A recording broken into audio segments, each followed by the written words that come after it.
ओम नमः सिद्धेभ्यः।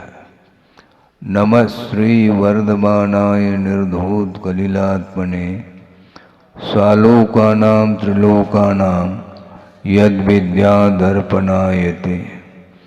अहिंसा परमो धर्म की, महावीर भगवान की। परम पूज्य आचार्य गुरुवर श्री विद्यासागर जी मुनि महाराज की जय।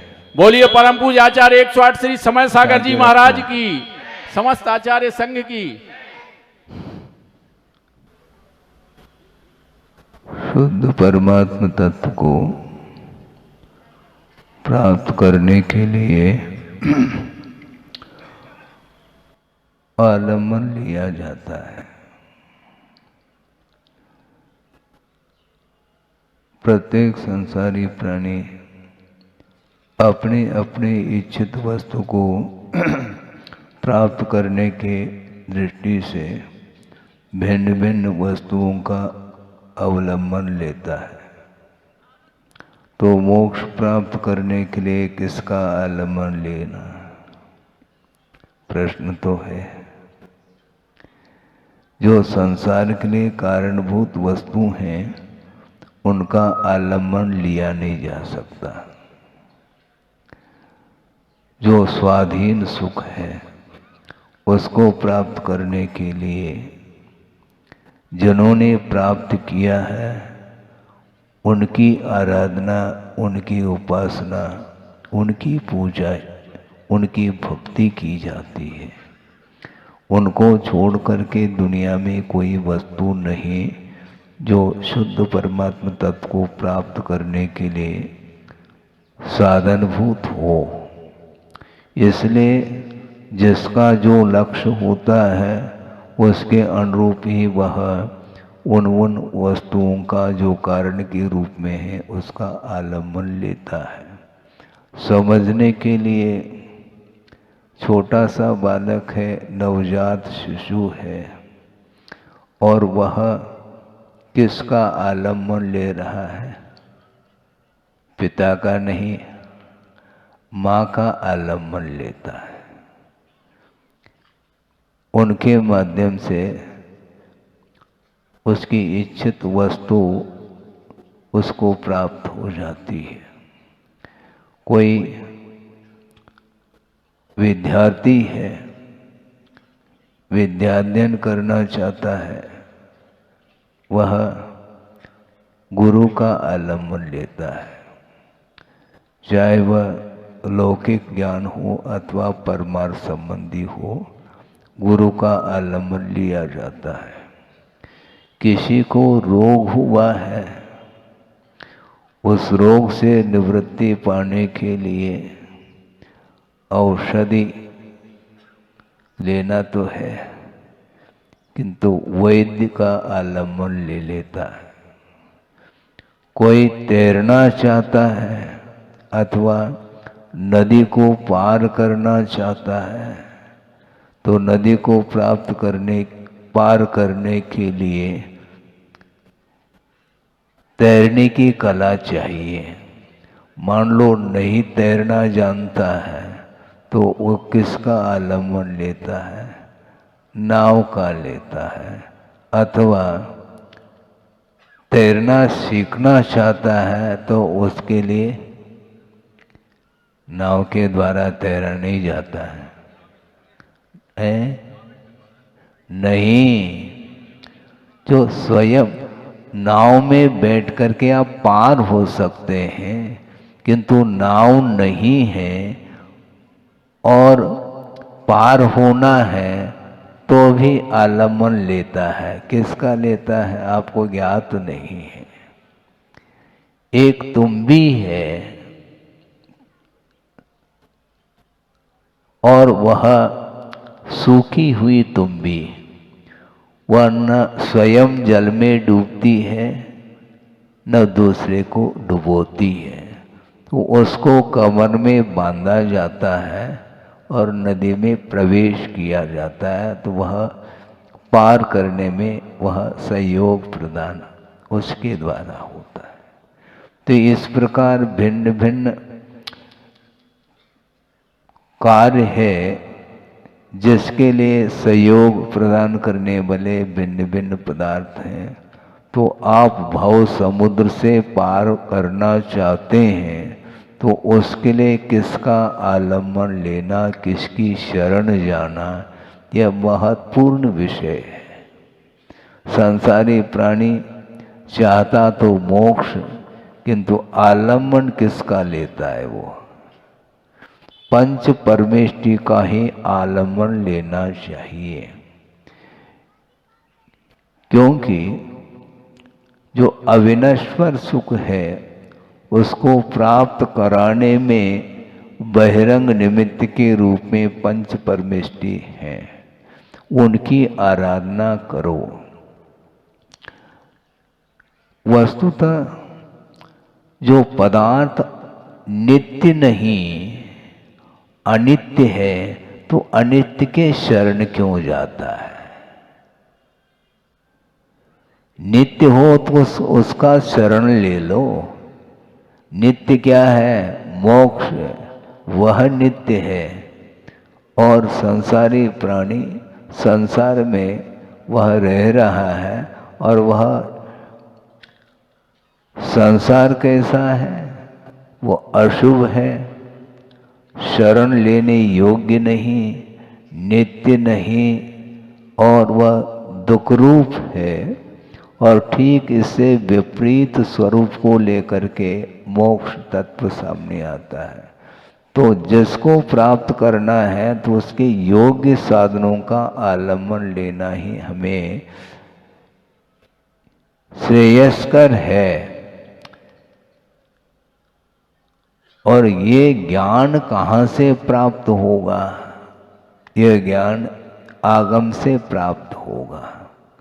आगम को पढ़िएगा आप, और आगम को समझने की क्षमता भी आपके भीतर है, योग्यता आपके अंदर है, क्योंकि विचार विमर्श करने की क्षमता मन में है, और सारे सारे आप समनस्क हैं, संगी हैं।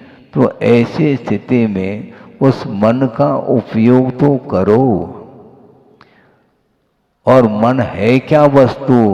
वस्तुतः वह क्षोभम ज्ञानात्मक जो परिणति है ज्ञान गुण की, वही भाव मन माना जाता है। ज्ञान को ही इन्होंने मन कहा। जिस ज्ञान में विचार विमर्श करने की क्षमता रहती है, उसी को, उस ज्ञान को ही भाव मन की संज्ञा दी है। इसलिए मनोयोग से सुनो ऐसा कहा जाता है। सुनने के लिए आपके पास दो दो कान हैं, किंतु फिर भी कहा जा रहा है मनोयोग से सुनो। आपके कान में शब्द आ रहे हैं, किंतु उपयोग यदि आपका अन्यत्र होगा तो वह कभी भी उस शब्द का अर्थ क्या है, उसका भाव भाषण संभव नहीं है। इसलिए ध्यान से सुनो ऐसा कहा जाता है। असंगी पंचेंद्रिय है जिसके पास कान है, किंतु उसका क्या मीनिंग है ये उसे ज्ञात नहीं हो सकता।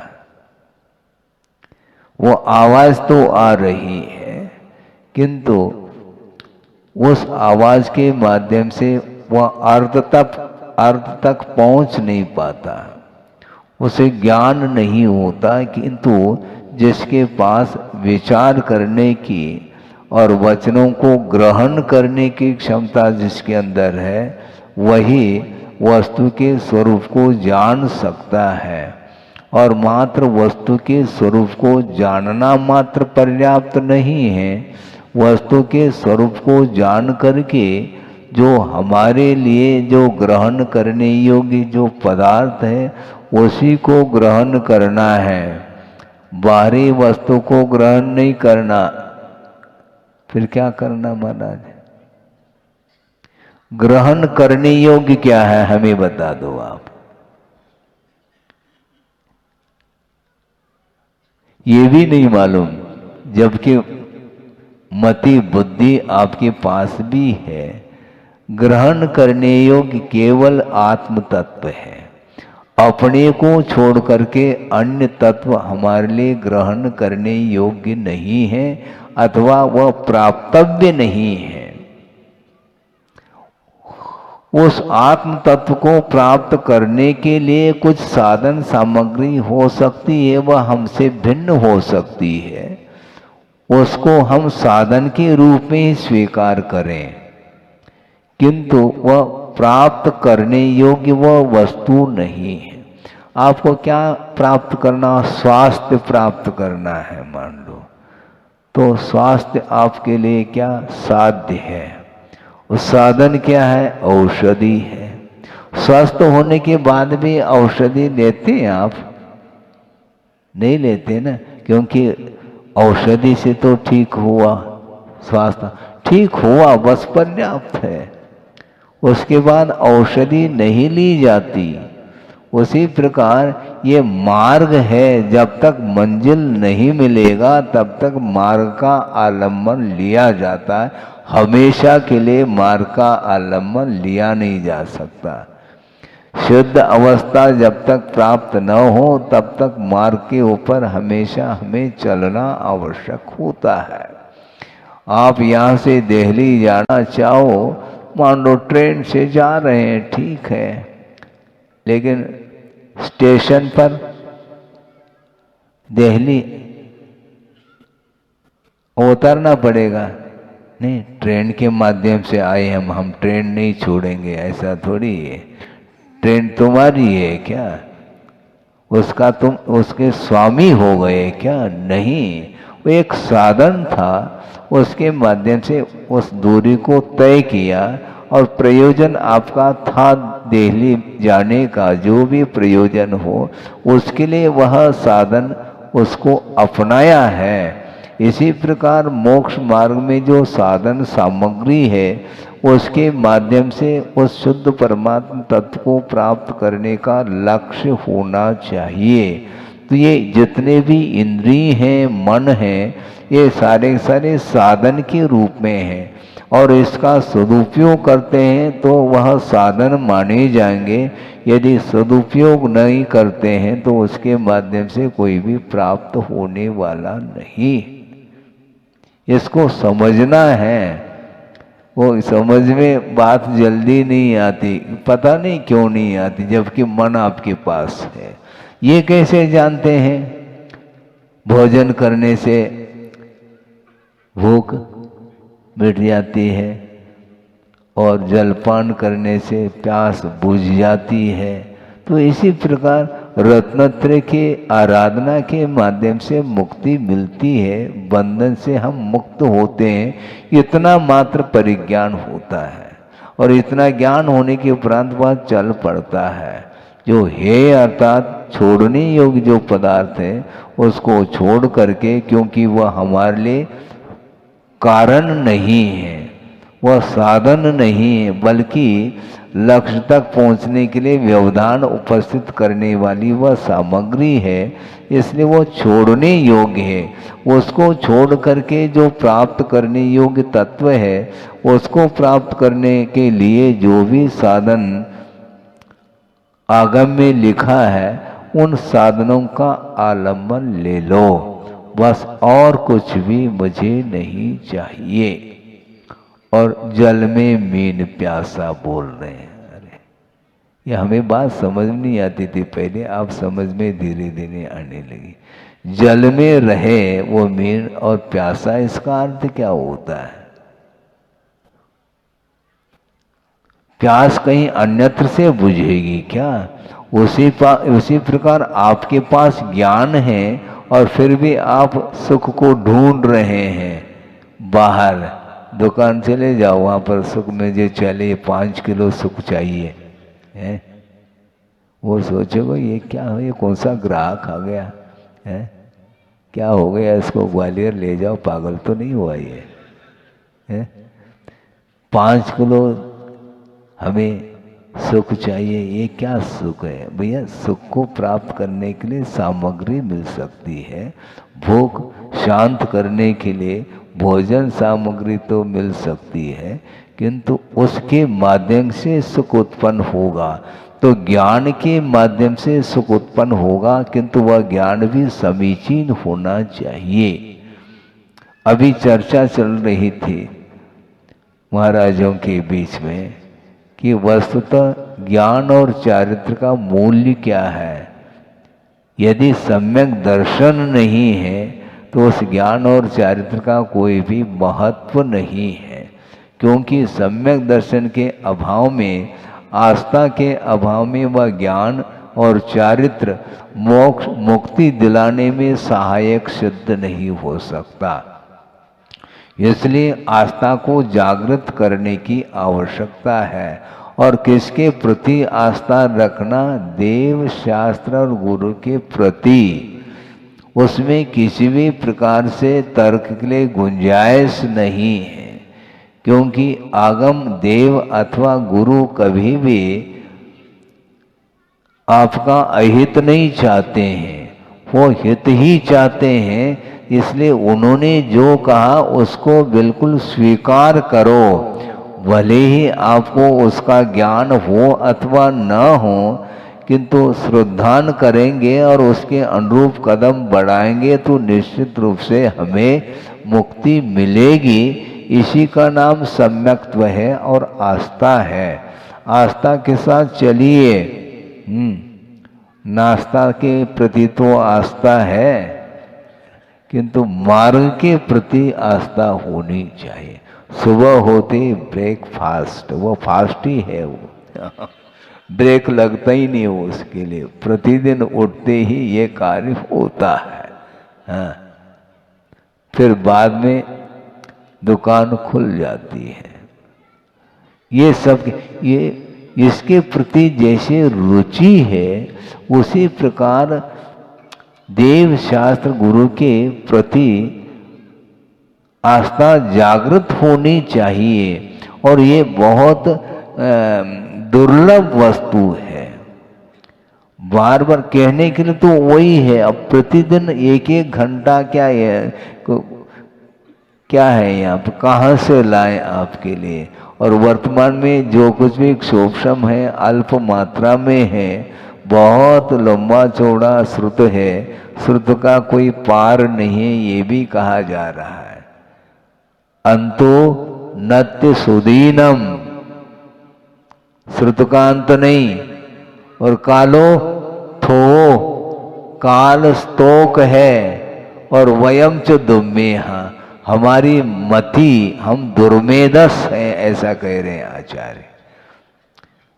इसलिए तन नवरी सिक्की अव्वम, उसी को सीख लेना चाहिए। जम जर मरणम खयम कुनुदी, जिसके माध्यम से, जिस ज्ञान के माध्यम से जन्म जरा मृत्यु का क्षय हो, इतना ज्ञान पर्याप्त है हमें। पर आज हमें बड़े बड़े पोथी हमें समझ नहीं आता, कोई बाधा नहीं। जन्म जरा और मरण से हमें ऊपर उठना है तो उतना जान लो आप। हाँ, उतना ही जाना, क्योंकि कालो थो कहा। काल स्तोक है, स्वागरूपम आयु नहीं, पल्योपम आयु नहीं, पूर्व कोटि की आयु नहीं। बड़े मुश्किल से 70, 75, 80 तक पहुंच गए। उसके बाद फिर भी 80 साल का होने के बाद भी अभी भी लस्सी पी रहा है वो। समस्या ये जा रही है। इस बार तुकबंदी करने से आपको थोड़ा सा अच्छा लगता है, क्योंकि लस्सी तो अच्छी लगती है भैया। 80 साल का हो गया अभी भी लस्सी की बात करता है? लपसी तो फिर भी ठीक है। हाँ, लपसी ठीक है, लस्सी ठीक नहीं। क्योंकि लपसी के माध्यम से वो बिल्कुल जो है ना, वो हल्का आहार होता है। रोटी और जितने भी सॉलिड जो भोजन है उसको छोड़ो, और माड़ जिसको बोलते हैं, लपसी, ओरिया, वही ठीक है। एक गांव का नाम है, आप जानते होंगे, परसोरिया। ओरिया परसों नहीं। हाँ, ऐसे नाम होते हैं। तो ओरिया भी बहुत पाचक है, वो हल्का है, उससे गर्मी भी शांत होती है और अपने लिए डाइजेस्ट भी होता है। तो इस प्रकार जो है ना, ये यही ठीक है, लस्सी ठीक नहीं। हाँ, हाँ। आइसक्रीम, ये क्रीम ठीक नहीं, क्रीम भी ठीक नहीं, आइसक्रीम भी ठीक नहीं, क्रीम पाउडर जिसको बोलते हैं वो भी ठीक नहीं, और आइसक्रीम भी, दो प्रकार की क्रीम हो गए। ये सारे सारे वस्तुतः इसलिए कहा जा रहा है कि काल है नहीं, थोड़ा सा समय है और सारा सारा समय विषयों में ही वह निकाल देता है, तो पुनः वह रात आएगी और बस आपको जाना पड़ेगा, अन्यत्र जाना आपको। कहाँ, इस धरती को छोड़कर। बड़ी विचित्र दशा है। मान लो किसी का भी परिवार में किसी की गमी हो गई, वह शांत हो गया और उसी परिवार में वह जन्म लेकर के आ सकता है। पिता का जीव है और वह, उसका जो पुत्र है, उस पुत्र का वह पुत्र बन रहा है। अभी तक तो हैंडल किया था, अब वो हैंडल करेगा। आप है, जो पुत्र है, बेटा है, अब वह पिता की, उसके लिए वह पिता बन गया और पिता पुत्र बन गया। उसको ख्याल ही नहीं है, जन्म नया हो गया, उसका जन्मदिन मनाओ अब। हाँ? गमी हो गई तो कमी हो गई, तो पुनः एक जन्म लेकर के आया है। तो उसके जन्म के निमित्त से वह खुशी मना रहा है, जबकि वह पिता का ही जीव, जिसका अवसान हुआ था, जिस समय आपको दुख उत्पन्न हुआ था, वही उत्पन्न हुआ है। ये सारा सारा चक्र है, आपको दिखाई नहीं दे रहा है। कौन किसका अवसान हुआ और कहाँ पर उत्पन्न हुआ, ये कोई भी दृश्य आपको देखने को नहीं मिलता, कोई पहचान नहीं है। पुनर्जन्म इसी को बोलते हैं।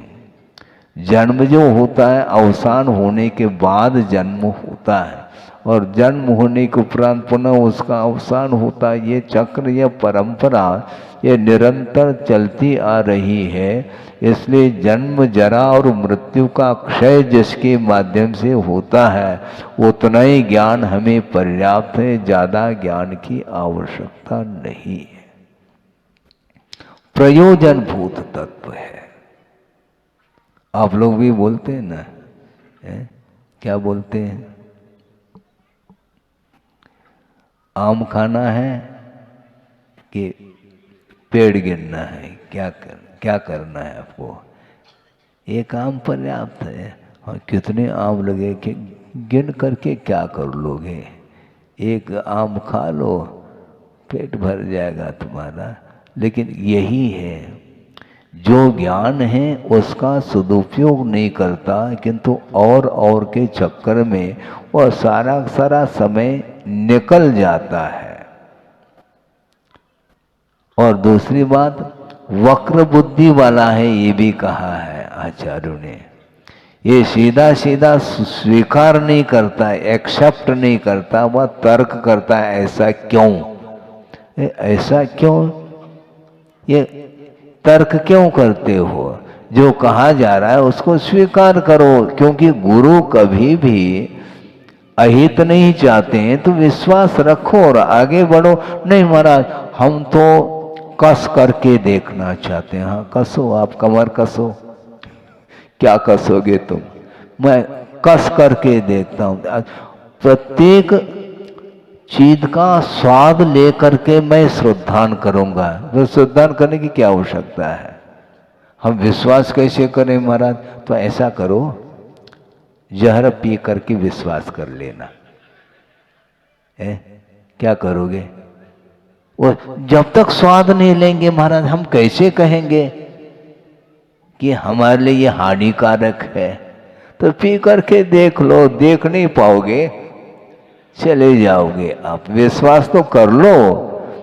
इसी को बोलते हैं विश्वास। बहुत बड़ा मायना रखता है। प्रत्येक संसारी प्राणी अपने अपने क्षेत्र में अपने प्रयोजन को शुद्ध करने के लिए विश्वास तो करता है, किंतु मोक्ष मार्ग में पता नहीं क्या हो जाता है विश्वास के लिए। वो विश्वास करना नहीं चाहता, क्या पता ये और शुरू हो जाता। हमेशा धार्मिक क्षेत्र में, परमार्थ क्षेत्र में संशय उत्पन्न होता, वह संशय ठीक नहीं। जो कहा है इदमेव, यही है। भले हमें समझ में आ जाए अथवा न आ जाए, हमें समझना नहीं, औषधि का प्रयोग करना है।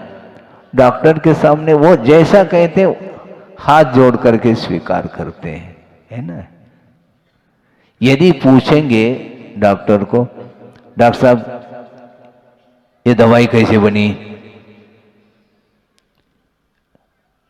इसमें और क्या क्या मिला है, ये सब कुछ पूछेंगे तो डॉक्टर कहते हैं ऐसा कर लो, तुम एमबीबीएस कर लेना, एमडी कर लेना, डीएम कर लेना, और अपने आप ही तब तक वो शांत हो जाएगा। क्योंकि जो रोग आया है उसको दूर करना चाहो, क्या तुम मात्र ज्ञान ही प्राप्त करना चाहो? विश्वास रखो और ले। विश्वास रखने के उपरांत भी जब तक उस औषधि का प्रयोग नहीं करेगा तब तक वह रोग ठीक नहीं होने वाला है। डॉक्टर के प्रति विश्वास भी रखो और लेना भी पड़ेगा। नहीं लेंगे तो फिर गए काय के लिए उनके पास है? सब अपने आप कर लो ना, तो अपने आप नहीं होता है तो श्रद्धान करो और आगे बढ़ो। इसी प्रकार मोक्ष मार्ग में भी हमें श्रद्धान करने की आवश्यकता है। बहुत ही महत्वपूर्ण वह बिंदु है। मोक्ष तक पहुंचने के लिए विश्वास की कमी नहीं होनी चाहिए। जो भगवान ने कहा वह वज्र की लकीर है, हाँ बिल्कुल, उसमें कोई भी फर्क नहीं आ सकता, पक्की बात है। ये श्रद्धान करिए आप। महाराज ये तो आपने एक प्रकार से मुंह बंद करने की बात कर दी। अच्छा ठीक है भैया, तुम मुंह खोलते रहो उससे कुछ नहीं होने वाला। क्योंकि स्वयं गणधर परमेष्टि भी श्रद्धान के बल पर चल रहे हैं। क्योंकि जो सूक्ष्म पदार्थ है उसका परिज्ञान छद्मस्त अवस्था में केवल ज्ञान होने के पूर्व में मति ज्ञान श्रुत ज्ञान के माध्यम से उस पदार्थ की जानकारी नहीं हो सकती। केवल ज्ञान के द्वारा जो वस्तु पकड़ में आने वाली है उसका परिज्ञान हम अभी वर्तमान में करना चाहते तो संभव नहीं। विश्वास करो और केवल ज्ञान प्राप्त कर लेना, फिर अपने आप ही आपको समझ में बात आएगी। हाँ ठीक कहा था आगम में और गुरु के द्वारा ठीक कहा गया था, लेकिन हमने नहीं मानी थी, बाद में माननी पड़ी। और मानने से अपने आप केवल ज्ञान प्रकट हो जाता। महाराज इतना धैर्य नहीं हमारे पास। धैर्य रखो। धैर्य नहीं रखेंगे, विवेक नहीं रखेंगे तो बहुत हानि उठानी पड़ेगी। जस्ट वेट वाली बात। मान लो भोजन में खीर परोसा है और बहुत गर्म है, अब क्या करें? एकदम ले लेंगे फिर क्या होगा? रुको थोड़ा सा और धीरे धीरे किनारे से, बीच में नहीं, किनारे से प्रारंभ करते रहो तो धीरे धीरे वह खीर ठंडी होती चली जाएगी। विवेक आवश्यक है, आचरण के लिए विवेक आवश्यक है और श्रद्धा यदि है तभी विवेक जागृत हो सकता है, और श्रद्धा यदि नहीं रखते हैं तो कभी भी ज्ञान में समीचीनता नहीं आएगी, तो हमारा मोक्ष मार्ग वह नहीं बन पाता। हालांकि संसार मार्ग में भी ये तीनों काम करते हैं, दर्शन, ज्ञान और चारित्र, किंतु वह मिथ्या दर्शन, मिथ्या ज्ञान और मिथ्या चारित्र है जिसके माध्यम से विपरीतता आती है। समीचीन बोध होना चाहिए, नहीं है तो निश्चित रूप से वो उन्मार्ग पर ही वह चलेगा।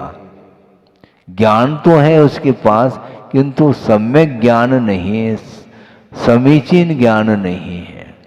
धर्म तो है किंतु वह समीचीन नहीं, इसलिए समंतभद्र स्वामी ने स्पष्ट ही कर दिया, समीचीनम धर्मम अहम देशयामि।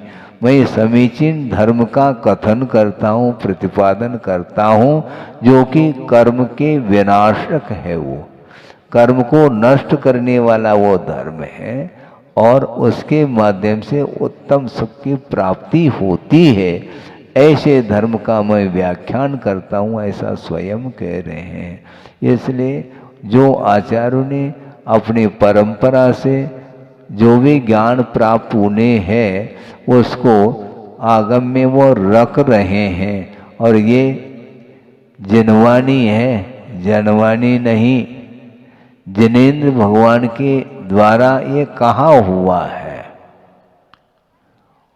और उसका यदि दुरुपयोग करोगे तो कभी भी फिर जिनवानी आपको नहीं मिलेगी।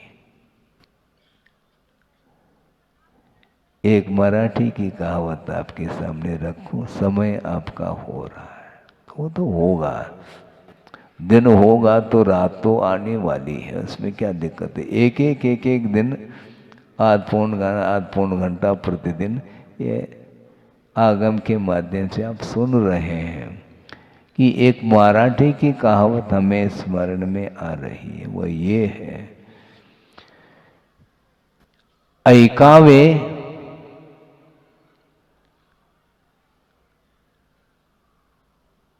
जनाचे, करावे मनाचे। आप लोग भी बोलते हैं सुननी सबकी, करनी मन की, वही वाली बात इसमें है। ऐकावे जनाचे, लोगों की बात को सुने, और करावे मनाचे, मन के अनुरूप करें, ऐसी ये कहावत है। किंतु इसको थोड़ा सा और परिवर्तित करने का हमने प्रयास किया परमार्थ की दृष्टि से, कि ये जो पंक्ति है इससे थोड़ा सा हट करके इसमें क्या कहा, लोगों की बात सुने और मन के अनुरूप करें। अब हम ये कहना चाहते मन के अनुरूप नहीं करना, क्या करना फिर, ऐकावे मनाचे, मन की बात सुनो, करावे जनाचे, जिनेंद्र भगवान के अनुरूप करो, ये कहा जा रहा है। मन के अनुरूप नहीं करना, मन से करो किंतु मन के अनुरूप नहीं, जिनेंद्र भगवान के वचनों के अनुरूप अपने को आचरण करना है। जनवानी नहीं, जिनवानी है। इसलिए जिनेंद्र भगवान के द्वारा कहा हुआ जो वचन है वही वचन यह संसार से पार लगाने में सक्षम है, ये स्पष्ट लिखा हुआ है। इसलिए आप थोड़ा थोड़ा अध्ययन करिएगा। पूरा जटिल विषय मान लो आपके लिए ग्राह्य नहीं होता है, कोई बाधा नहीं। छड़ाला भी पर्याप्त है, 4 ढाल है। ढाल सुरक्षा के काम में आता है ना, तो 6 ढाल है। आप करना क्या चाहते हैं, ढाल का प्रकरण भी होता है।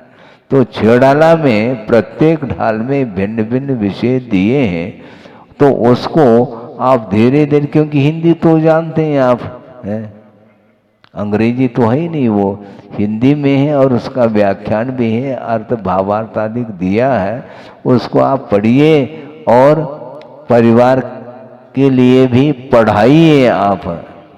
हाँ, विद्वान बन जाएंगे, खाली विद्वान नहीं बनना है। अभी तो वित्तवान है आप, वित्त अर्थात धन है, धनवान है, किंतु विद्वान बनो। लेकिन वह विद्वान वह कहलाता है, सम्यक ज्ञान जिसके पास है वही विद्वत्ता है। बाकी सारे विद्वत्ता वो काम में नहीं आती है। इसलिए संक्षेप में ये कहना चाहते हैं कि जो नश्वर पदार्थ है उसके शरण में हमें नहीं जाना है। जो प्रति समय पदार्थ मिट रहा है उसको पकड़ने का भाव ये अज्ञान भाव माना जाता है। समुद्र में लहरें उत्पन्न हो रही है, पकड़ो उसको। मान लो छोटा सा बालक पकड़ता है तो आप उसके उस कृत्य को लेकर के आप हंस जाते हैं, ये देखो ये इसको ज्ञात ही नहीं है कि लहर है और ये पकड़ना, क्योंकि वो अच्छी लग रही है वो लहर, पकड़ना चाहते हो, पकड़ में नहीं है। उसी प्रकार ये पर्याय कभी भी पकड़ में आने वाली नहीं है। प्रति समय यह पर्याय मिटती चली जा रही है। इसलिए दीपक आपने जलाया है, हम पूछना चाहते हैं दीपक जल रहा है क्या? दीपक जल नहीं रहा, दीपक बुझने की ओर है।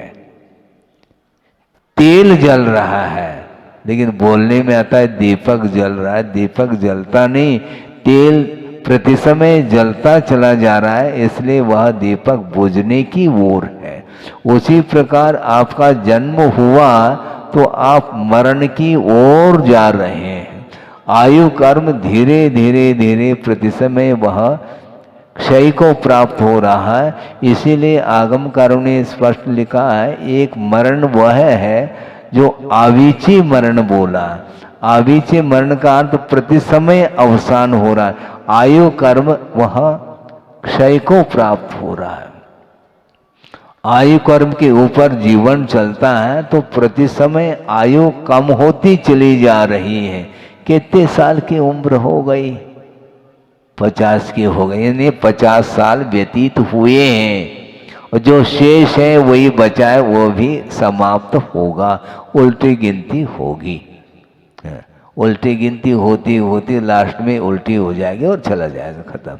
एक आध बार गला खिंच गया तो बस पहुंच गया दूसरी जगह। तो ये निरंतर यह परिणमन आप रोक नहीं पाओगे।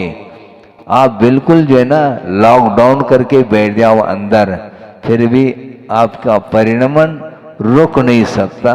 निश्चित रूप से आप आगे बढ़ते चले जा रहे हैं। मरणासन का अर्थ क्या?